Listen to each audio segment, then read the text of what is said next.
O professor João Maurício fará a exposição e, após, os membros do fórum farão as indagações pertinentes e vocês poderão participar também. Então, tem a palavra o professor João Maurício.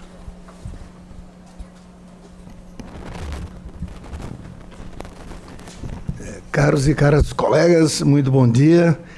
Quero começar agradecendo o convite do meu amigo professor Vicente de Paulo Barreto.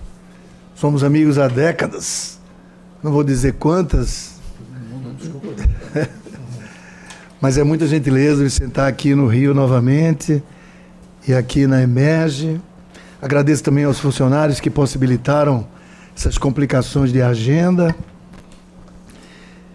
E eu peço desculpas a vocês, eu sempre tenho um texto na frente, como o Vicente falou, minha formação muito na Alemanha, né? E lá é considerado uma falta de educação se você improvisa, se você não leva um texto, sabe?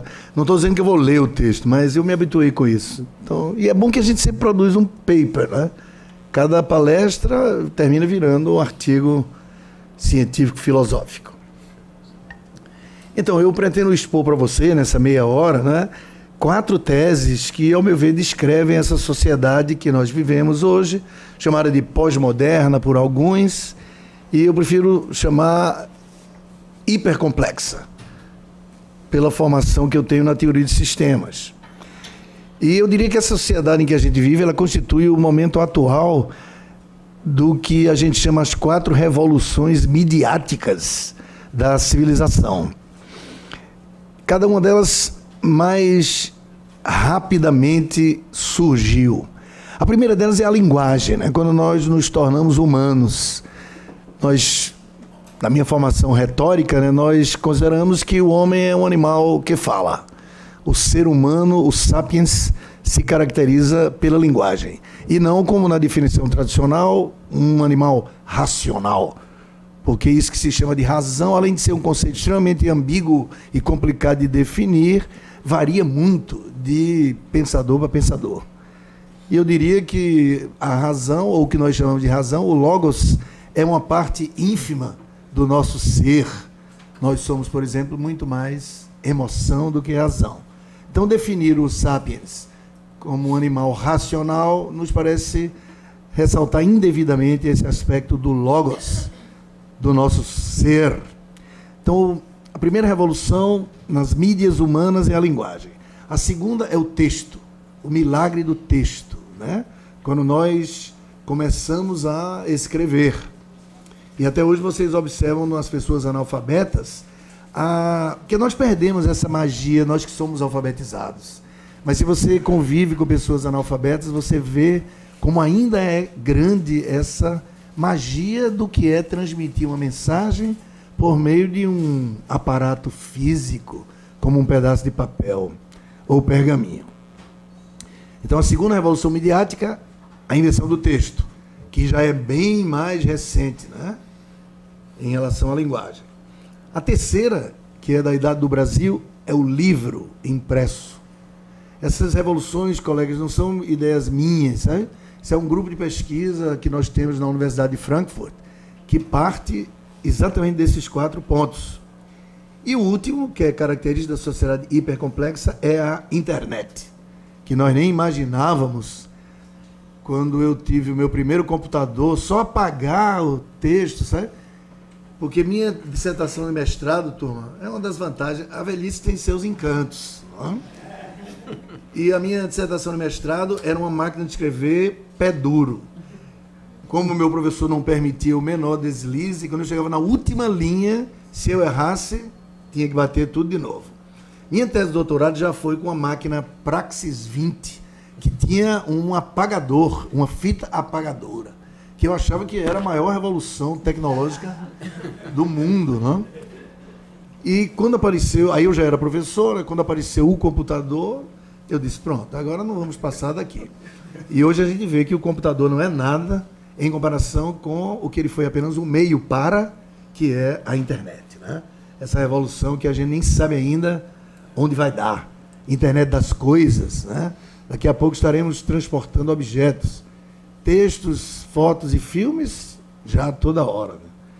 Quero ver quando começarem as caixas de fósforos ou as viagens, né?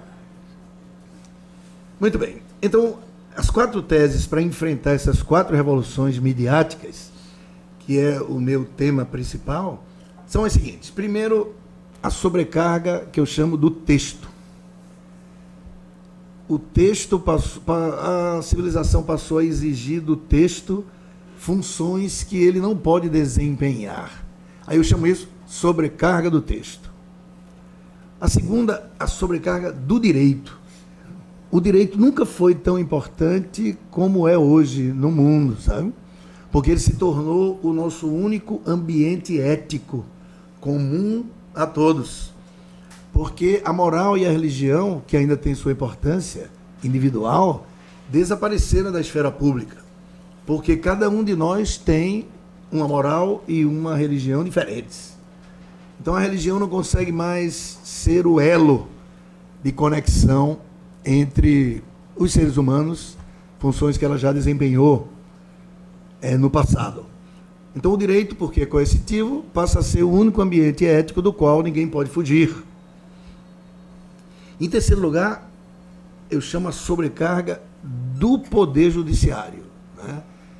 Desse poder de decisão. Se você lê no começo da modernidade, por exemplo, Charles de Montesquieu, o livro O Espírito das Leis, que é um livro que ainda vale a pena ler hoje, ele considera o juiz um despachantezinho, vamos falar, do legislador, né? O juiz é um mal necessário. E daí todas aquelas ideias hermenêuticas de que a lei não comporta interpretação, in claris cessat interpretatio. E essas ideias que nós já conhecemos. E hoje, quando nós vemos o poder que o magistrado tem, não falo dos ministros, não, falo mesmo do magistrado de primeira instância, nós vemos a imensa distância que nos separa dessa época. E a leitura de Montesquieu nos mostra como ele pertence a outro mundo. Meus alunos perguntam, quem tem razão, professor? É o Friedrich Müller que diz que quem cria o direito é o juiz? Ou é Montesquieu que diz que quem cria o direito é o legislador? Eu digo, rapaz, os dois têm razão, só que eles falam de ambientes diferentes. No direito tem essa complicação, não tem o certo e o errado. Tem que ver o contexto para o qual aquela teoria foi feita, né? Por isso que a gente se esforça para ver na frente, não? No Brasil não se dá muito valor à teoria do direito, mas eu diria que nos países desenvolvidos ela é certamente a disciplina mais importante das disciplinas jurídicas, justamente por essa capacidade de antever o que não é fazer premonição sobre o que vai acontecer, mas é aquela realidade que só está dando sinais e nós tentamos perceber como ela será quando atingir o seu pleno desenvolvimento. E, finalmente, a última sobrecarga, que eu chamo a sobrecarga das instâncias decisórias, em detrimento dos poderes do Estado e do próprio judiciário. O judiciário já está perdendo importância, sabe? Em breve, a gente não pode dizer, como eu disse, o que acontecerá, mas já há sinais de que ele está enfraquecendo essa importância que ele não tinha antes. O legislador já era. Ó. Eu acredito que já não tem importância quase nenhuma e em breve talvez até esse poder venha a desaparecer. Pode ser que a mesma coisa venha a acontecer com o Poder Judiciário. Colegas, então, eu peço paciência de vocês para falar sobre os pressupostos dessas 4 teses que eu pretendo defender aqui, né? Nós podemos dividir a filosofia em 2 grandes caixinhas, sabe? Aqueles que acreditam na verdade e aqueles que não acreditam na verdade. São tradições antiquíssimas da nossa civilização, que vem desde a briga entre os sofistas e os socráticos, né? Esse trio superpoderoso, Sócrates, Platão e Aristóteles. Essas doutrinas ontológicas, que são as dominantes, acredito que numa divergência entre dois seres humanos sobre alguma coisa, é essa coisa que vai responder quem tem razão. Então, se eu digo que essa parede é azul e Vicente diz que ela é vermelha, quem vai ganhar a discussão? Nós temos que consultar a parede, ou seja, observá-la, daí o nome ontologia, o discurso sobre o ser ou sobre o objeto. Então, o argumento exerce uma função secundária, porque, no fundo, trata-se de descobrir a verdade. Ela está lá, quer nós queiramos ou não. E aí a nossa tarefa de estudiosos é apenas desvelá-la, desvendá-la. Daí o nome, né, em grego, aletheia, que é justamente o desesquecimento, o desvelamento. Que o leto ou letos é o rio do esquecimento no inferno grego, né? Entre aspas, que não é o inferno cristão, o Hades. Então a pior coisa para um grego era esquecer-se. E as piores almas eram condenadas ao esquecimento. Elas eram mergulhadas nesse rio, lá no Hades, né, no inferno, e esqueciam de tudo. Então, a luta contra isso é justamente o desesquecimento. Daí a palavra aletheia. Vejam que a palavra filosofia não é filoaletheia. Todo mundo pode, sem precisar conhecer o grego, perceber que a palavra sofia quer dizer sabedoria e não verdade. A palavra filoaletheia nunca se desenvolveu. Porém, os ontológicos, comandados por Platão, porque, turma, veja, a gente gosta de estudar multiculturalismo, a gente aprecia o constitucionalismo latino-americano, mas a gente não pode negar que, infelizmente, para o bem e para o mal, nós somos europeus, sabe? Nós somos uma das periferias dessa cultura terrivelmente predadora e que cresceu de 500 anos para cá, que é a cultura europeia. Nós falamos uma língua europeia, acabamos com os astecas, os incas, os tupi-guaranis e os tapuias, e o que nós estamos aí, eu não estou fazendo juízo de valor, é com a cultura europeia. Por isso, a pessoa mais ignorante você apanhar na rua, você vai ver, ela é uma platônica. Todos somos platônicos. Embora o professor de constitucional talvez nem saiba, quem inventou essa coisa de inconstitucionalidade formal e material foi Aristóteles, que é um discípulo de Platão, que criou essas ideias de forma e matéria, baseadas na diferença entre ideia e mundo sensível de Platão. E é por isso que Hannah Arendt diz que Platão é o ser humano mais importante que já pisou sobre a Terra, porque o Cristo é com exagero poético dela. E Alfred Whitehead diz que toda cultura ocidental nada mais é do que uma nota de rodapé de Platão. Vejam, pelos exageros vocês percebem quão importante. O danado, o cara era importante. Não porque ele era mais do que ninguém, sabe, turma? É porque as épocas posteriores, sobretudo o cristianismo, fizeram dele o que ele é. O cristianismo, aí pega outro autor anticristão, Bertrand Russell, nada mais é do que o platonismo para as massas.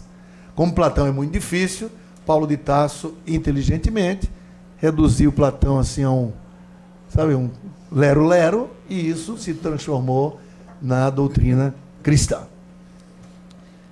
Claro que segundo filósofos não cristãos, né, pessoal, evidentemente. Mas, do outro lado, tem essa tradição, como eu falei, que começa com os sábios, os sofistas. E vocês veem, embora sofista seja uma ofensa praticamente, eu lembro de um debate aqui no Rio de Janeiro, com um desembargador, eu não me lembro do nome, mas se eu me lembrasse, eu não diria para vocês, hein, turma? Que ele falou, mas professor, o senhor é um sofista patético. Aí eu falei, muito obrigado. Pena que o senhor não sabe nem o que é sofista, nem o que é patético. Por isso que o senhor está dizendo uma coisa, digamos assim, ofensiva. Na verdade, é um elogio muito grande, né? Quer dizer, um sábio que sabe dominar as emoções. Não apenas as próprias, porém as alheias. Ou seja, você quer um elogio maior do que esse? Um sábio dominador de emoções? Mas você vê, por que ele considerava isso uma ofensa? Porque nós somos todos cristãos.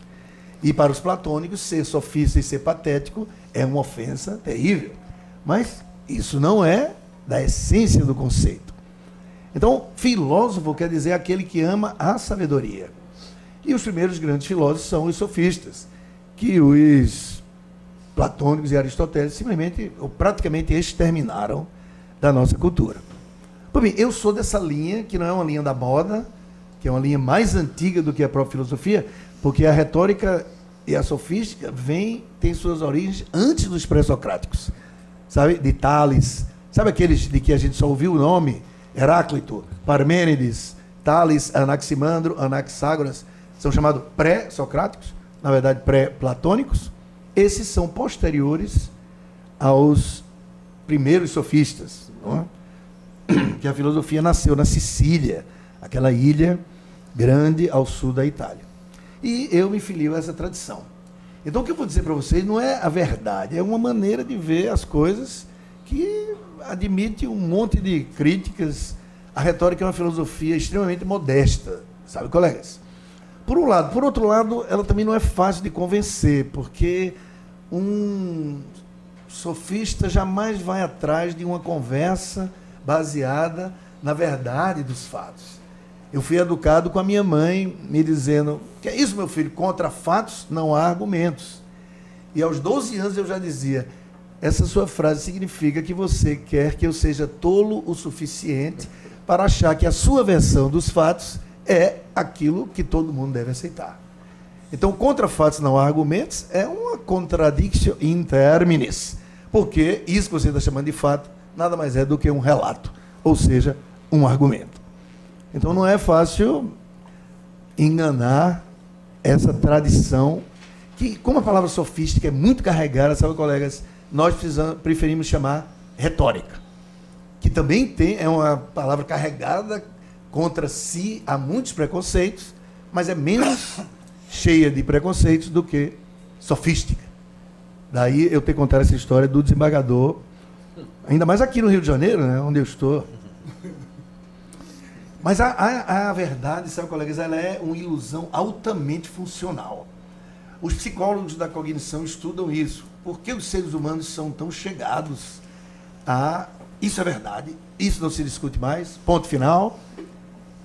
Ela parece que satisfaz anseios nossos por segurança, estabilidade.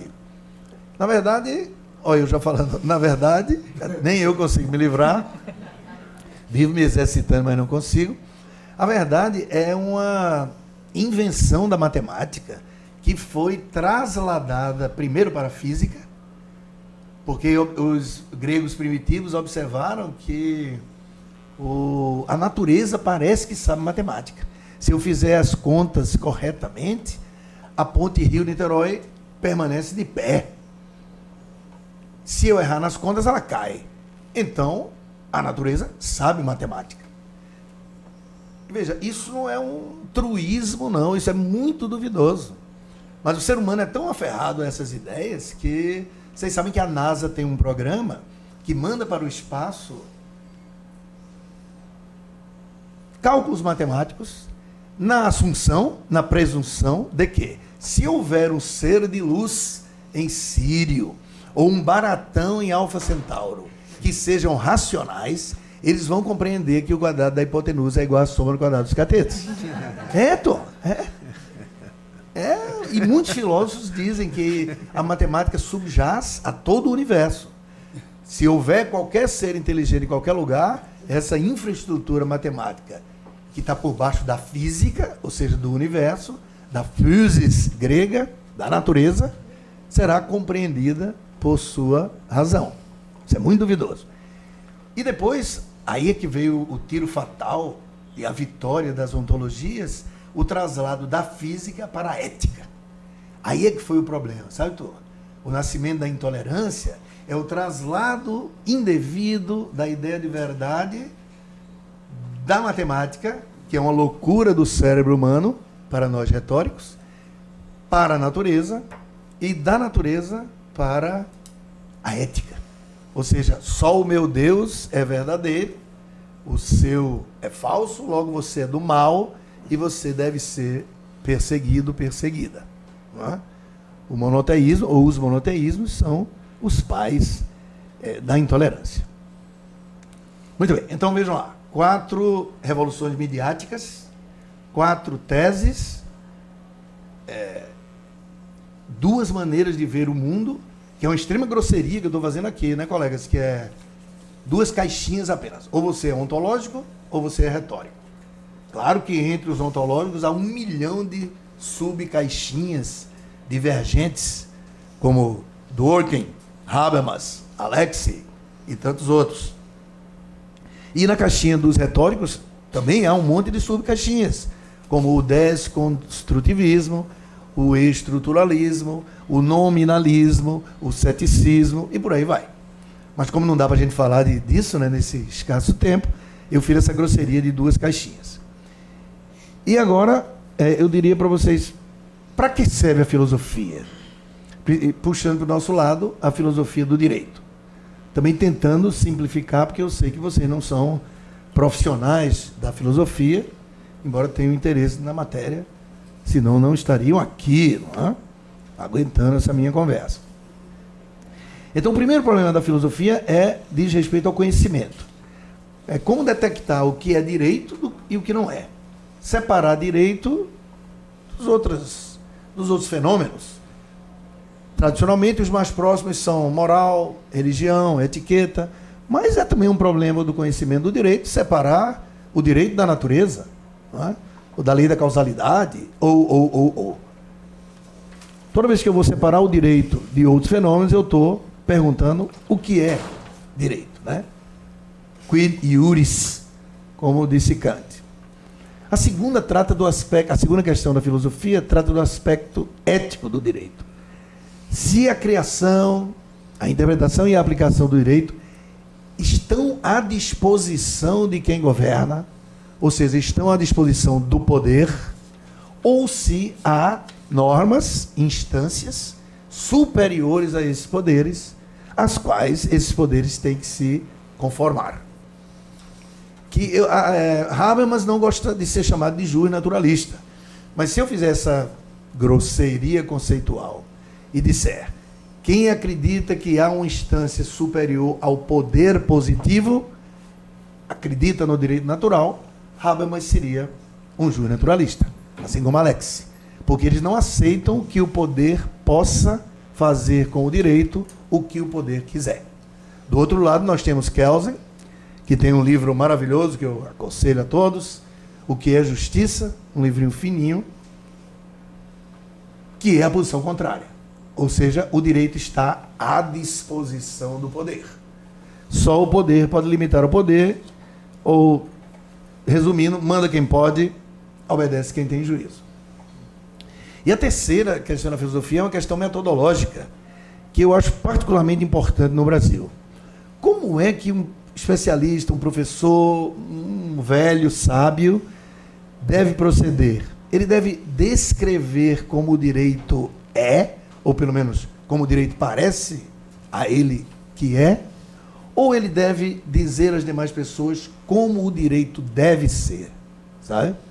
Compete ao filósofo, por exemplo, investigar por que o Supremo decide como decide, de maneira incoerente, com egos exacerbados, sem fundamentação, sem formação jurídica sólida, ou ele deve dizer como o Supremo deve decidir.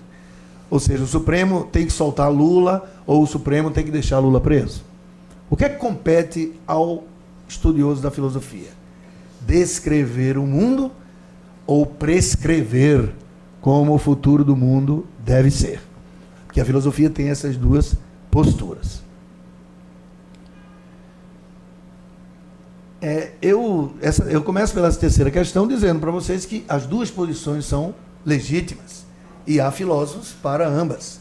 O que eu acho um problema, particularmente no Brasil, é a mistura estratégica dessas duas posições para fazer prevalecer uma determinada opinião.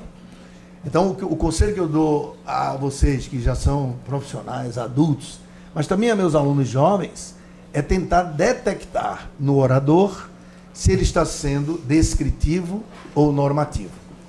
E por quê? Porque estudos descritivos parecem ter uma eficácia grande na argumentação. Não é à toa que nós dizemos o tempo todo: Olha, sem querer fazer juízo de valor, olha, eu não estou fazendo juízo de valor, aí vem uma frase que faz juízo de valor, tentando enganar o auditório. Isso é uma estratégia erística, muito conhecida de nós retóricos. Mas, como eu disse, é difícil enganar os retóricos. Tem um grande retórico, literato, Heinrich Lausberg, um alemão que escreveu 100 anos atrás. Ele diz, se todo mundo soubesse retórica, nós estaríamos desempregados. Ainda bem que ninguém sabe, vamos lá ganhar nosso dinheiro. Não é? É uma... que realmente a retórica neutraliza esse tipo de argumentação. Então, veja, outro dia, Vicente, eu estava num congresso, aí num seminário, um negócio restrito, assim, e quem estava discutindo comigo sobre a constitucionalidade ou não da prisão em segunda instância? Um advogado que, se a tese de que não pode prender em segunda instância prevalecer, vai ganhar 20 milhões de reais. Se essa tese perder, não vai ganhar nada. Vai ter até prejuízo. Aí, veja, independente de juízo de valor, e aí realmente eu estou sem fazer juízo de valor, eu virei para o cara e disse, não reconheço legitimidade para você discutir isso comigo. Eu sou um cientista, eu não tenho interesse nenhum nessa questão. Nenhum. Vocês acreditem se quiser. Que eu não vou ganhar nenhum tostão, isso é fácil de eu provar. Mas você pode dizer, não, esse cara no fundo ele tem alguma coisa. Ou ele é apaixonado por Lula, ou ele odeia Lula. Não, me é inteiramente indiferente. Sabe qual é isso? Eu me interesso pela questão da constitucionalidade dessa importantíssima decisão e por essa questão do texto sobre a qual eu vou falar, né, que o texto não pode portar o sentido normativo e por aí vai. Mas o que a gente vê muito é essa mistura entre a visão empírica e a visão normativa. E isso é que me parece ilegítimo, sabe? Você diz, olha, eu sou advogado contra Lula, ou eu sou fã, eu sou o pai ou primo de Dallagnol, ou de Moro. Então eu sou jogador, eu não sou espectador. É muito legítimo ser jogador. Mas a civilização ocidental parte do princípio de que é preciso separar essas funções. E eu acredito nessa separação, sabe? Não estou dizendo que o juiz é imparcial ou neutro, mas eu acho que ele deve ser tentativamente imparcial ou neutro, sabe? Ele deve se declarar suspeito se as paixões patéticas o impelem nesta ou naquela direção. E eu, como todo retórico, procuro combater essas emoções, sabe? Termina você se tornando uma pessoa meio chata. Mas como diz meu pai, todo sábio é chato. Então, se nós queremos ser sábios, nós temos que ser chatos, né? Então, a visão da retórica é empírica. Ela acha que o pesquisador deve ter uma atitude tentativamente descritiva. Restringir-se ao passado. Descrever os acontecimentos que já foram, tais como eles me parecem ter acontecido, sem ser, claro, o dono da verdade. E a outra característica, tentando também se abster de juízo de valor. Tentando ser um espectador, sabe? Não um torcedor. Você vai para o Fla-Flu, como eu também, sinceramente, estava falando com a Bel sobre isso. Eu não gosto de futebol, né? Quer dizer, eu gosto de futebol, mas eu não torço por nenhum time, sabe? Eu digo, olha que jogada legal, aquele cara é bom, aquele outro é bom, mas eu não fico com aquele negócio do amor pela camisa, né? É como você querer convencer um torcedor do Flamengo a passar para o Fluminense ou vice-versa. Missão impossível, não é? Por quê? Porque são jogadores. E a atitude de ser jogador é muito mais natural no ser humano, sabe? Todo ser humano quer convencer os outros a pensarem como ele. Todos nós somos assim, desde crianças. Como eu digo, a atitude normativa é mais natural. Eu não estou dizendo que a atitude analítica ou científica, epistemológica, é antinatural. Mas ela exige um esforço e um grau de independência intelectual que o ser humano demora. Ele tem que construir isso, sabe? Por meio de muito esforço. E eu sempre faço essa exortação aos meus circunstantes, né? Aos auditórios com quem converso. Então, ser normativo é perfeitamente legítimo. Agora, isso precisa ficar claro. Você não pode aceitar um orador pretensamente científico, quando, na verdade, o que ele está é defendendo o seu pão. O que é perfeitamente legítimo, repito. Mas eu vejo muito, sabe, nesse debate de congressos, só interesses por trás dos argumentos. E isso enfraquece os argumentos, pelo menos na minha opinião, né?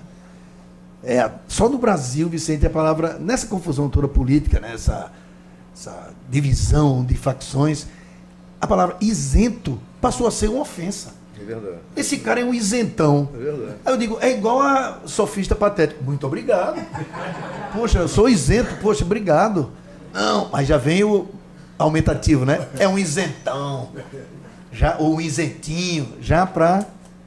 Ou seja, isso é uma inversão de valores epistêmicos, né? A ciência tem que tentar ser isenta, o que é muito difícil. Muito bem, então a minha primeira tese é, como eu disse, a sobrecarga do texto. Numa sociedade altamente diferenciada, colegas, os textos tendem a se distanciar cada vez mais de seus significados. Ou como diria Friedrich Müller, o texto normativo se diferencia da norma jurídica, que a norma jurídica é a decisão final, quando a conversa acaba. Mas a gente não precisa entrar em hermenêutica complexa, vamos dizer, texto e o que ele significa. Numa sociedade, não é que o texto jamais teve um significativo só. Aquela cena do Antigo Testamento de Babel é uma maravilha, né, da sabedoria dos antigos. Porque Deus condenou a nossa arrogância humana. Não foi como a Bíblia diz literalmente, cada um ao descer da torre estava falando uma língua diferente. Não é isso se você lê a Bíblia epistemologicamente, né? O que Deus nos condenou quando a gente começou a falar foi isso. Vocês vão falar as mesmas palavras, mas vão compreender de maneira inteiramente diferente. O texto não vai ser portador de seu significado, infelizmente. E isso é a maior desgraça da nossa espécie. É, aliás, por isso que o único ser da natureza cujo maior inimigo é ele mesmo, somos nós. A desgraça da andorinha é o gavião. A desgraça da piaba, é a barracuda. A desgraça do ser humano é o ser humano. O câncer, o terremoto não são nada, o tsunami, diante dos males que o próprio ser humano causa aos outros seres humanos. Isso vem dessa nossa característica natural, que é isso, falamos e não nos entendemos. Só que na sociedade hipercomplexa, isso se tornou assim calamitoso. Nos textos de lei mais antigos, como você vê na cabeça de Montesquieu, mulher honesta, que é uma palavra que não quer dizer nada, numa sociedade menos complexa, adquire um significado, não porque a palavra mulher honesta traga esse significado, mas porque as pessoas institucionalizaram esse significado. Mulher honesta é uma mulher que dorme com as galinhas e acorda com as galinhas, não trabalha, não fala com o homem se não estiver na presença do marido, do pai ou do irmão, etc, etc. Como a gente vê até hoje em sociedades primitivas. Por isso a lei tem expressões como legítima defesa é a reação moderada a perigo real e iminente. Entendeu? Aí você faz, entendi. Entendeu nada. Isso que eu acabei de dizer não quer dizer absolutamente nada, a não ser diante do caso concreto. Isto é um perigo, isto é real, isto é iminente, aí começamos a debater. Mas o texto em si não significa absolutamente nada. E o pior, as pessoas não versadas em retórica acreditam que essas palavras têm um sentido. Veja, é sabido para nós retóricos uma coisa muito antiga. Quanto mais vaga e ambígua a palavra ou o discurso, mais suposta adesão ela encontra. Se eu disser, queremos o bem do Tribunal do Rio de Janeiro, qual é a pessoa, fora um espírito de porco muito louco, que não vai concordar com isso, né? Mas por quê? Porque queremos o bem do tribunal não quer dizer absolutamente nada. E os políticos e as pessoas em geral vivem falando isso. E minhas filhas, eu sou chato. Né? Eu digo, peraí, o que quer dizer isso? Não entendi nada do que você falou. Porque os seres humanos colocam o conteúdo no qual eles estão pensando como se fosse o conteúdo que o orador, no qual o orador está pensando. E é por isso que é tão fácil enganar os outros, né? Sobretudo as pessoas mais ignorantes. Mas, como todos nós somos ignorantes em retórica, a maioria de nós é enganada pelo menos aí umas 500 vezes por dia. Não é? É uma luta constante não se deixar enganar. As propagandas, basta você observar. E veja, a literalidade do texto é uma característica, como eu estou dizendo, essa é a primeira tese, das sociedades menos complexas. Você nota isso quando você está aprendendo uma língua estrangeira. Não é? Um americano, norte-americano que aprendeu bem português, ele pode saber o que é mão e o que é milho. Mas ao se confrontar com mão de milho, ele já vai ter muito mais dificuldade, porque isso é uma metáfora de uma metáfora. Vejam, eu acho que aqui no Rio se diz também, tá ligado, doido? Hã? Veja, a primeira vez, como eu não domino a linguagem, né? Não dominava, que agora domino, a linguagem dos jovens, quando minha filha mais nova chegou para mim, tá ligado, doido? O que é que eu fiz? Eu olhei para a tomada e falei, não está ligado. Não há nada ligado, querida. Por quê? Porque quem desconhece o discurso tende à literalidade. Típico das sociedades menos complexas. Onde você vai ver porque nós juristas não nos entendemos sobre nada. Porque nós somos hipercomplexos, né? Nós chamamos perdão de remissão, nós chamamos a entrega de coisa móvel de tradição. Você fala para uma pessoa tradição, ela pensa logo no carnaval, no bumbo meu boi. Só o jurista pensa, né, que a propriedade da coisa móvel se transfere pela tradição. Mas isso é um fenômeno muito simples. É impressionante como ainda tem gente achando que o texto quer dizer somente aquilo, a única resposta correta, aquilo em que eu mesmo, orador, acredito. É uma coisa, eu não entendo. Se você até entender como uma estratégia para enganar os incautos, a famosa retórica pega-besta, como a minha mãe, que é isso, meu filho, contra fatos não há argumentos, o que é que ela é? Uma pega-besta. E ela me pegou até eu crescer um pouco, né? Então, se o orador está querendo pegar os bestas com esse discurso que a lei quer dizer só isso, que ele pegue. Mas se você não é besta, você vai ver que eu estou falando de uma realidade científica, linguística. Ninguém é capaz de fazer o texto portar um sentido e um alcance únicos. É impossível. Isso não é linguagem humana.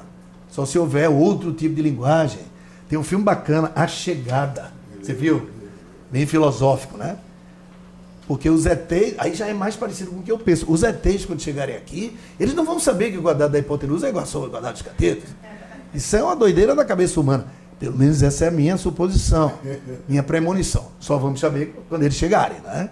Se o tempo é interno, humano, como queria Santo Agostinho, ou se o tempo está no universo, como querem 99% dos pensadores e o senso comum. Isso a gente só vai saber quando os ETs chegarem. Muito bem, amigos e amigas. A minha segunda tese é a sobrecarga do direito. E por que o direito está sobrecarregado na sociedade hipercomplexa? Primeiro por isso, porque o texto não carrega seu significado. E vocês já entenderam, significado eu chamo sentido e alcance. Na linguagem comum, a gente torna homônimas significado e sentido, né? Qual o sentido da sua frase? Qual o significado da sua frase? Tecnicamente, não. Tecnicamente, significado é como se fosse um gênero, uma caixinha grande, dentro da qual nós temos o sentido e o alcance. O sentido combate a ambiguidade e o alcance combate a vagueza. Mas é impossível vencê-las. Com o conhecimento, o estudo de retórica, muito Platão na cabeça, teoria do conhecimento, linguagem, você consegue diminuir a ambiguidade e a vagueza do discurso. Se nós lemos os mesmos livros, entendemos o que está escrito, discutimos, como numa grande universidade se faz, nos cursos de alto nível, né?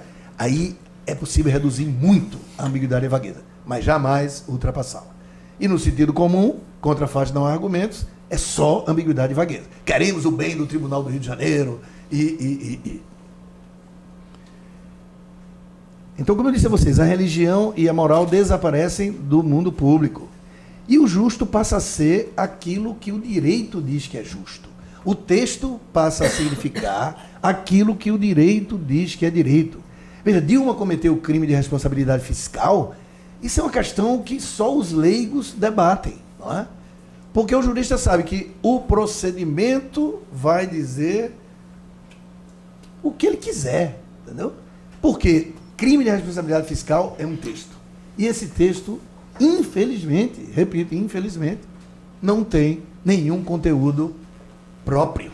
Esse conteúdo é construído no debate. Como a religião e a moral desapareceram da esfera pública, ele é construído pelo debate jurídico. Então veja que argumento, vamos dizer assim, primitivo, né? Como é que Eduardo Cunha pode julgar Dilma se ele é mais corrupto do que ela? Ora, mas ele é parte do procedimento. Foi colocado pelo sistema lá dentro, pelo menos era. Hoje ele não é mais, né? Ele está no outro canto. Mas na época ele era parte do procedimento. E o que é o procedimento?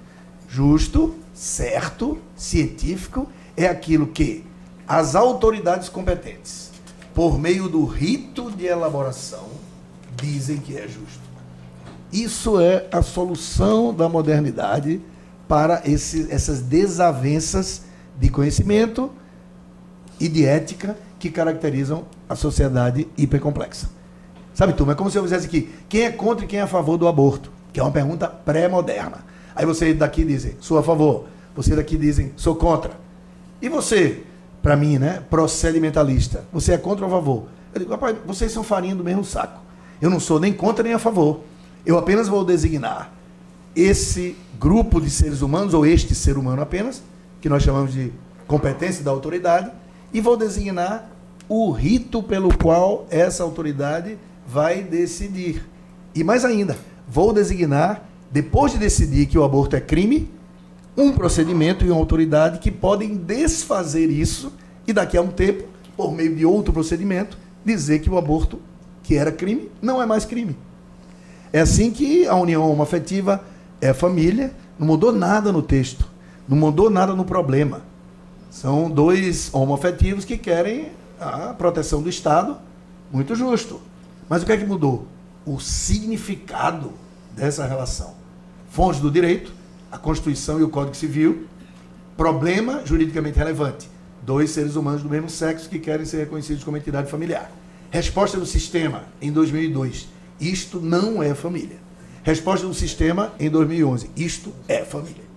E não mudou nada no fato e nem mudou nada no texto. Eu sei que a Constituição e o Código Civil foram remendados nesses 9 anos, mas não essa parte a que me refiro. Hã? Então, quem é que pode negar um truísmo desse? Agora, claro, você pode ser revoltado com isso, chorar, aí tem que voltar para antes de Montesquieu.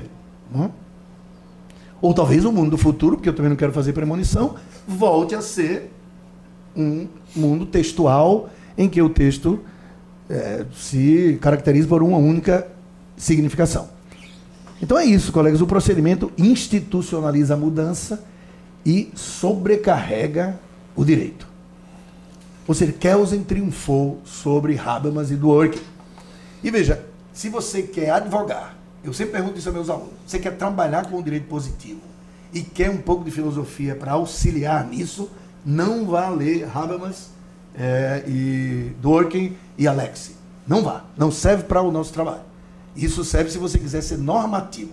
Você quer melhorar o mundo, aquela primeira posição que eu falei. Aí Habermas é útil, mas ele é um idealista. Para dividir assim em duas caixinhas, em vez de dizer normativo e empírico, eu digo idealista e realista.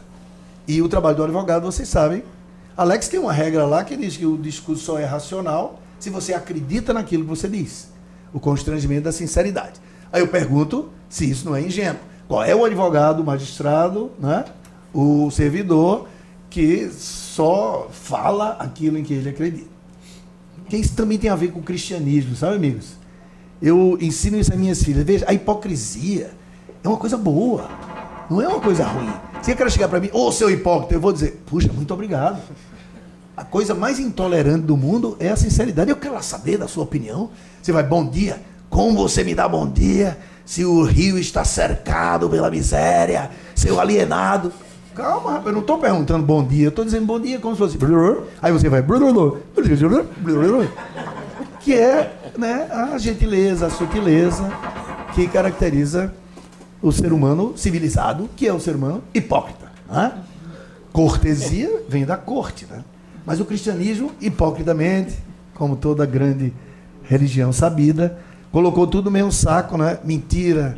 Eu estudo lá com meus alunos, colegas, fazendo uma digressãozinha, essas diferenças entre as vias erísticas, né? A gente pega a lei e decisões dos tribunais para ver onde tem mentira, simulação, dissimulação, engodo, blefe, ameaça, que é o que nós chamamos vias erísticas. Se eu perguntar a vocês qual é a diferença entre essas vias erísticas, vocês vão ter dificuldade. Por quê? Porque vocês são cristãos, como eu também, e nós chamamos tudo de mentira. Tudo isso é mentira. A religião cristã colocou tudo num saco só, diz isso é mentira, e segundo, isto é ruim, eticamente. E não é. Não é. Pensem nisso. Vou então agora para a terceira e penúltima tese, que eu chamo a sobrecarga do Poder Judiciário. E tem a ver com isso que eu venho dizendo antes, sabe, colegas? A sociedade hipercomplexa, a incompetência do texto, ele não consegue mais desempenhar as funções enganosas, porém, que ele desempenhava, ele não consegue mais na sociedade hipercomplexa. Então, o que é que sobra? A decisão do caso concreto. Quem estuda teoria do direito vai acompanhar, sei lá, essa expressão generalidade, né? Montesquieu diz que toda norma jurídica é geral. Aí vem Kelsen, 100 e poucos anos depois, não, há normas jurídicas gerais e normas jurídicas individuais. Aí vem Friedrich Müller, cada anão montado no ombro do gigante, 100 anos depois ele diz, só existem normas individuais. O que é geral, ou seja, o que o legislador faz, é o texto. E o texto é apenas 1/11 da decisão final. Veja que diferença para quem diz que o texto é o direito, como a escola da exegese, aí vai passando, né, pela moldura de Kelsen e chega hoje e diz que o texto não é praticamente nada. E os discípulos de Friedrich Müller, como Katharina von Schlieffen e eu próprio, já estamos dizendo que o texto não é quase nada. Ele não é nada. Se houver interesses fortes o suficientes para dizer que essa parede é preta e que o professor Antônio Augusto nunca esteve aqui, essa parede será preta e o professor nunca terá estado aqui. Porque, turma, se vocês pensarem bem, o seu espírito, que a gente chama de espírito, sua alma, é constituída de quê? De onde vem o seu conhecimento, aquilo que você é? Se você pensar, eu diria que 5% são coisas que você observou empiricamente. Visão, audição, olfato, paladar e tato. Como a tomada da choque e Antônio Augusto está aqui junto de João Maurício. Mas se vocês pensarem bem, os outros 95% são relatos que vocês ouviram de outros. São historinhas, narrativas que lhes foram contadas e vocês engoliram.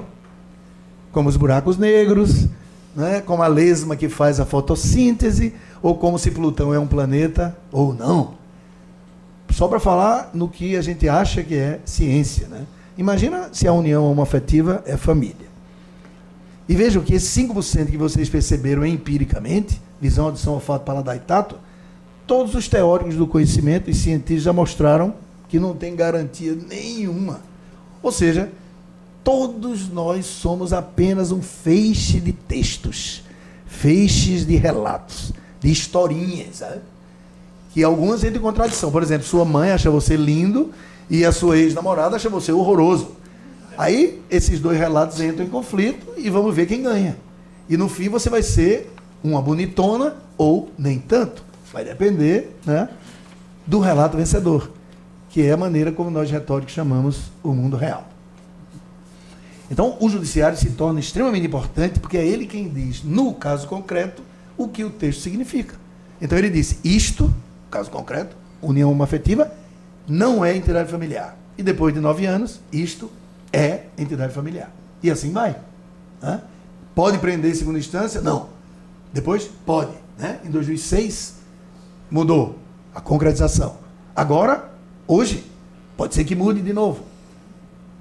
Como é que você pode acreditar que o texto da Constituição é portador daquilo que o seu professor enrolão está lhe dizendo que é? Quando, na verdade, ele é advogado de muita gente, ou ele é irmão de Dallagnol e tem interesses profundos na decisão que hoje vai ser tomada. Tem um caso famoso, né, que vocês podem ver na internet, que aconteceu na Suprema Corte dos Estados Unidos, já no século XIX, se tomate é fruta ou vegetal. Já viram essa? importantíssimo, envolve milhões e milhões de dólares. Porque qual é o critério? Veja, pelos botânicos, a minha esposa é botânica. Claro que tomate é fruta. Mas que poder tem os miseráveis dos botânicos? São cientistas, mas não vale nada, entendeu? Coitado. Quem manda é Gilmar. Se Gilmar disser que é né? O tomate vai ser o que Gilmar disser. Esse aqui é o problema. Mas diga se não é, né, Guto?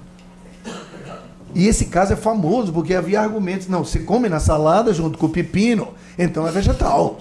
Mas ele é fruta porque tem essas características botânicas. Quem define o quê? É o poder. É o poder. Todos os teóricos da linguagem hoje admitem isso. Os europeus, os norte-americanos, os brasileiros, que a linguística é muito forte no Brasil. Inclusive é muito forte na Universidade Federal de Pernambuco. Muito bem. E a quarta e última é o que eu chamo a sobrecarga na pulverização de quem decide, ou das instâncias decisórias. Que é o que eu falei para vocês. Eu já vejo uma queda de importância no judiciário, sabe? Em relação ao futuro. E eu vejo isso nos países centrais da nossa cultura. O que significa dizer cultura europeia, como eu já disse, né? Mas nos países periféricos, como o Brasil, a coisa é muito mais gritante. O Brasil é um laboratório maravilhoso que você não precisa nem procurar. Sabe? O experimento vem à sua cara, disfarçado com aquela cara de Gilmar Vieira Mendes. Né? Ele é um prato cheio para a observação do ponto de vista do conhecimento. Você observar o Supremo é uma das coisas mais interessantes. Mas o que eles decidem, sabe, turma, não nos atinge mais. Quem nos atinge é essa turma que diz se o tomate é fruta ou legume, sabe? São esses funcionários terceirizados que nem públicos são, que decidem quais as regras do embarque remoto para os velhinhos no aeroporto do Galeão. Porque um iluminado qualquer manda os velhinhos irem na frente e nós vamos. Quando chegamos lá tem um ônibus. Aí a gente entra no ônibus no pior lugar, porque a gente entrou primeiro, e os jovens bonitões e fortões, ao chegar no avião, nos dão 3 cotoveladas e passam na frente. E aí não tem mais lugar para você colocar a sua bolsinha, que você já está com a maior dificuldade de carregar. Quem decide quanto vai valer o euro quando nós queremos viajar? A conta de luz da Telerge, o fluxo do ônibus do qual você tanto depende para ir para o trabalho. Eu estou angustiado. Você não sabe nem quem é. E não são nem funcionários públicos, é segundo, terceiro, quarto, quinto escalões. Observe-se um caso recente do qual eu participei modestamente, que às vezes eu advogo, sabe? Justamente para testar, sabe? Na verdade, meu interesse, acredite se quiser, é científico, é o conhecimento. Eu sou um cara meio viciado. Agora, aquela história que eu digo para meu pai, nós queremos conhecer o mundo e fazer o bem da sociedade. Mas se ela agradecida nos pagar um pouco por isso, excelente, né? Afinal, é de ferro, né, Vicente?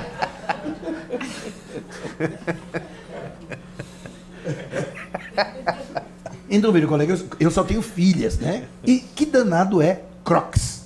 Aí elas tentaram descrever para mim, porque a gente estava num lugar e eu fui dar um parecer num negócio importantíssimo. Saber se o Crocs é ou não impermeável. Aí elas, painho, é furado. Eu falei, oi, como pode uma coisa furada? Tá discutindo, não é tão óbvio que uma coisa furada não pode ser impermeável? Aí, não, mas veja, ele é furado, mas não é uma discussão, é um objeto complexo. No fim, foi o argumento do ignorante. Elas foram lá dentro, quando a gente chegou em casa, pegaram um danado e disseram, olha aí, rapaz, isso é um Crocs. Aí eu, esclareceu-se na minha mente, né? E aí eu fui lá. Mas veja, colegas, como o negócio é sério. Uma empresa que comercializa esse tipo de calçado teve esse produto retido no Porto de Santos, porque na guia de importação ela colocou que ele era permeável sob a nomenclatura comum do Mercosul, que é um texto de lei, entre aspas, lei em sentido amplo, né? Feito por um funcionário iluminado desse, porém com coercitividade, protegido pelo direito. Se ela seria a de número 6.402, que é para os impermeáveis, ou a 6.401, que é para os permeáveis. É a mesma coisa de dizer se Lula pode ficar preso ou não. Certo? Igualzinho. Aí o problema foi essa discussão terrível que importava em milhões e milhões de reais, porque havia uma diferença nas alíquotas, e essa diferença, como era em grande quantidade, geraria a maior grana para, ou o maior prejuízo para o importador, para o porto e etc. Aí, olha, foi uma confusão. Finalmente, quem decidiu? O Conselho Administrativo de Recursos Fiscais, o CARF. Nenhum juiz. Cargos políticos, ninguém sabe como é que o cara está lá, por que critérios. Cuja primeira turma da terceira Câmara, da terceira sessão, decidiu por um voto que o Crocs é, ontologicamente, mesmo uma sandália permeável. Porque um calçado só pode ser impermeável se for até a altura do tornozelo, pelo menos. Isso é a sociedade hipercomplexa, amigos.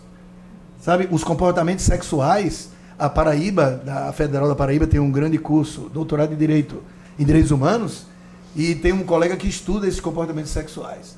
Quando o povo fala ABCDFGH, não é mais LGBT, sabe? É 1 milhão. Isso é o quê? Hipercomplexidade. Tem até um que o comportamento é a pessoa, o homem, com aparência de homem, usa lingerie feminina. Eu digo, danou-se. Como é que vocês vão saber se eu estou aqui de lingerie, né? Ou o professor Vicente, já pensou? Muito mais assintoso, né? Que nós todos admiramos e respeitamos.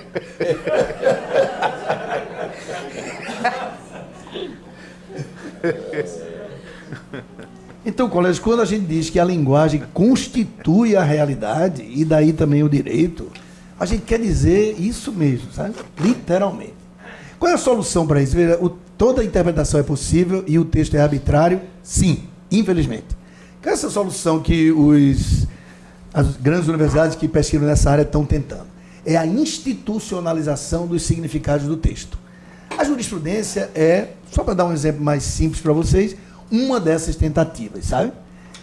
Para um juiz da Suprema Corte alemã mudar uma jurisprudência é muito difícil, sabe? A fundamentação para seguir a jurisprudência, 5 linhas. A fundamentação para tergiversar dela, 5.000 linhas, sabe? E com dificuldade imensa de conseguir modificá-la. É preciso um fundamento e há uma fiscalização dos significados do texto, sobretudo dos textos da lei, por parte de todas as instituições, não apenas do judiciário. São os jornalistas, o sindicato dos catadores de lixo, o sindicato dos taxistas, as igrejas, elas fiscalizam se o texto da Constituição e das leis está sendo entendido do jeito que foi institucionalizado no passado. É uma solução satisfatória? Ora, veja, é a única possível. Porque não é possível enrolar gente dizendo que a Constituição está dizendo que Lula vai ficar preso ou não. Ela não está dizendo isso, ela não pode fazer isso. Ela não pode fazer isso. Quem decide somos nós, seres humanos. A sociedade pressiona, o Supremo, que é menos suscetível a pressões do que o Legislativo, mas também é, apesar de ser supostamente contra-majoritário, a sociedade também exerce esse controle da institucionalização de significados. Como é um país ignorante, né, em que as pessoas estão ainda na luta pela vida, como é que você pode ler Platão se você está na luta por um prato de comida? Claro, todo mundo sabe disso. Aí a nossa dificuldade é maior. Mas eu não vejo outra solução. É uma solução difícil, cética, mas é pelo menos sincera e eu acredito que possível. Né? É possível. A sociedade se organizar e os nossos catadores de lixo terem um papel de pressão junto ao Legislativo e junto ao Executivo e ao Judiciário, aos poderes instituídos. Muito obrigado pela atenção.